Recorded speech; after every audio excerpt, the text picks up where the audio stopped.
네, 예수님은 천국에 관한 비유를 말씀하십니다. 천국, 하나님 나라를 말하지요. 하나님께서 다스리신다. 하나님의 임재, 하나님의 권능, 하나님의 통치를 일컫습니다. 네, 우린 누구나 하나님의 다스림을, 그분의 임재와 그분의 통치하심을 다 원하고 있습니다. 그리고 신뢰하고 있습니다. 그러나 우린 또한 하나님의 통치를 잘 경험하지 못하고 있는 것도 사실입니다. 일에 시달립니다. 직장 상사에게 시달립니다. 고객에게 시달립니다. 물질의 많고 적음에 휘청거립니다. 예수를 의지한다고는 하지만 그 믿음이 별로 힘을 발휘하지 못할 때가 많이 있습니다. 자, 예수님은 뭐라고 하십니까? 천국은 자기 아들을 위하여 혼인잔치를 베푼 임금과 같다고 하시죠. 자, 아들의 혼인잔치를 베푸는 부모의 심정은 어떠하겠습니까? 그런데 그 아버지가 임금이랍니다. 성대한 잔치겠죠. 여러 사람들이 수고하고 애쓴 잔치 자리가 마련되었을 겁니다. 그런데 초청을 받은 사람들이 잔치 자리에 오지를 않습니다. 아버지는 노심초사하며 또 한 번 사람들을 초청해 보지만 그들은 돌아보지도 않고 한 사람은 자기 밭으로 일하러 가고 한 사람은 자기 사업하러 가고 심지어 사람들은 임금이 보낸 그 종들을 모욕하고 죽여버렸습니다. 그 소식을 들은 임금은 화가 잔뜩 납니다. 군대를 보내서 살인한 자들을 다 진멸하고 그 동네까지 불살라 버렸습니다. 그리고 임금은 이렇게 말하죠. 혼인잔치는 준비되었으나 청한 사람들은 합당하지 아니하다.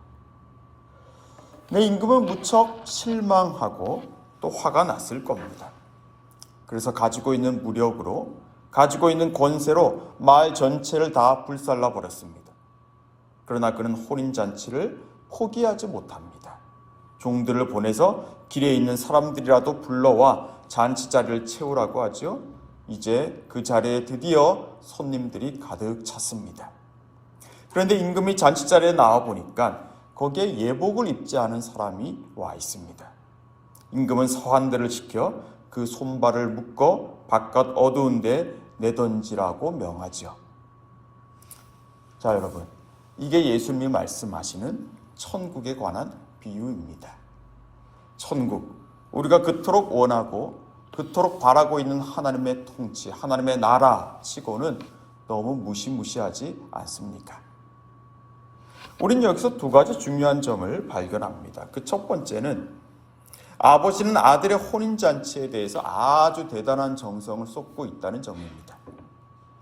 아버지는 아들의 혼인잔치를 최대한 잘 만들어주고 싶어 합니다. 그러나 그게 아버지 마음대로 되지가 않죠. 그리고 두 번째는 이 아버지는 그래서 혼인잔치에 합당한 사람을 청하려고 했다는 점입니다. 먼저 초청받은 사람들을 아버지는 잔치에 합당한 사람들이라 생각했습니다. 그러나 그렇지 않았습니다. 그리고 두 번째도 마찬가지입니다.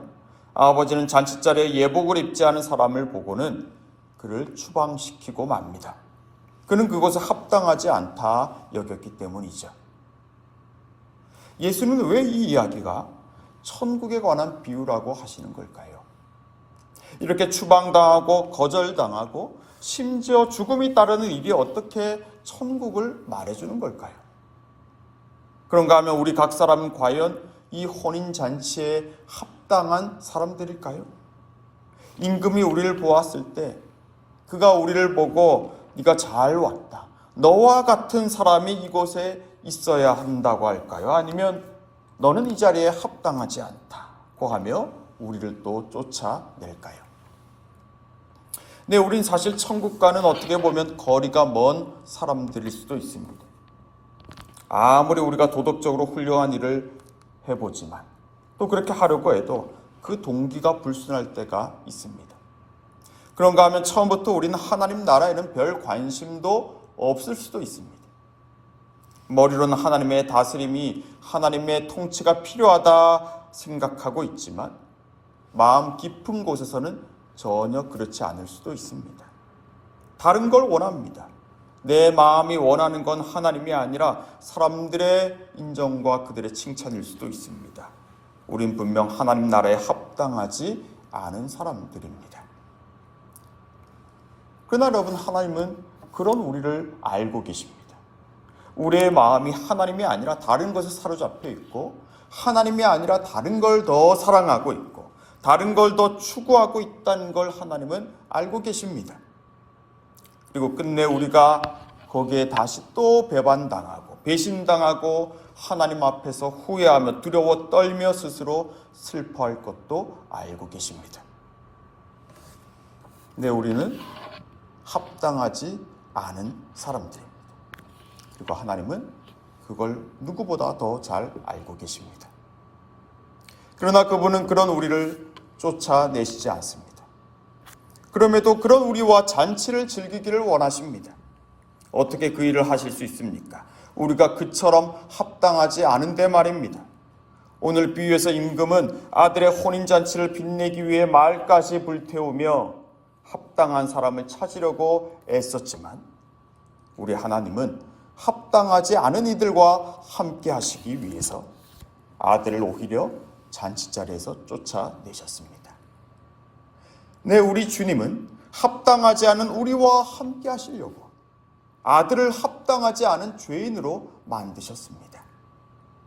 그리고 아들은 그 아버지의 계획에 믿음으로 순종하셨습니다. 손발을 묶어 바깥 어두운 곳으로 던져져야 할 사람은 바로 나인데, 그 아들이 저 바깥으로 던짐을 받았습니다. 그래서 우리는 그 잔치자리에 들어갈 수 있게 되었습니다.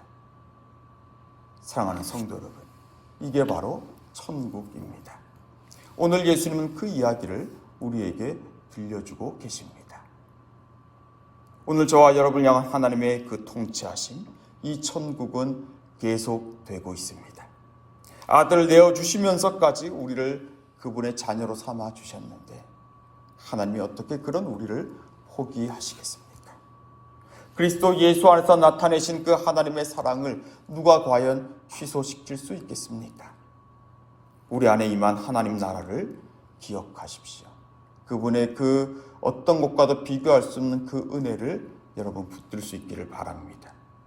하나님이 행하신 그 놀라운 일이 우리의 마음을 사로잡게 하십시오. 그때 우리는 능히 하나님 보시기에도 합당한 삶을 마침내 살아나갈 수 있을 것입니다. 그와 같은 은총이, 그와 같은 믿음의 역사가 저와 여러분의 삶에 충만하기를 주님의 이름으로 축복합니다. 기도하겠습니다. 하나님, 우리가 누구인지 우리는 보았습니다. 우린 자격 없고 합당하지 않은 사람들입니다. 그러나 주님께서 그런 우리에게 은혜를 베푸셨기에, 주님께서 친히 그 아들을 내어주셨기에 우리는 이제 주님의 자녀가 되었습니다. 왕의 자녀가 되었다는 걸 신뢰하며 우리를 흔드는 것들, 우리를 사로잡으려는 것들로부터 왕의 자녀가 되었음을 선포하게 해주십시오. 아무 자격 없고 합당하지 않은 우리들에게 그리스도의 옷을 입혀주신 아버지 하나님의 그 사랑이 지금도 우리를 주장하고 있음을 기억하게 해주십시오. 사랑하는 이를 먼저 떠나보낸 가족들을 위로하여 주시고, 계속되는 장례 절차를 통해 하나님의 크신 위로하심과 평강이 저들을 주장하게 해주십시오. 오늘 수요 전도팀이 모여서 또 전도 사역을 해갈 때에 주 성령께서 함께 하시고, 그리스도 예수께서 제자들을 보내실 때 그들에게 권능을 주신 것처럼 우리 또한 우리 안에 그러한 권능이 있음을 기억하며 우리 안에 계신 성령께서 우리를 통하여 일하실 것을 신뢰하며 나아갈 때에 아버지 하나님께 돌아와야 할 그 사람들이 다시 주님 앞에 돌아오며 주님의 생명의 강수 안에 젖어갈 수 있도록 주님 인도하여 주십시오. 예수님 이름으로 기도합니다. 아멘.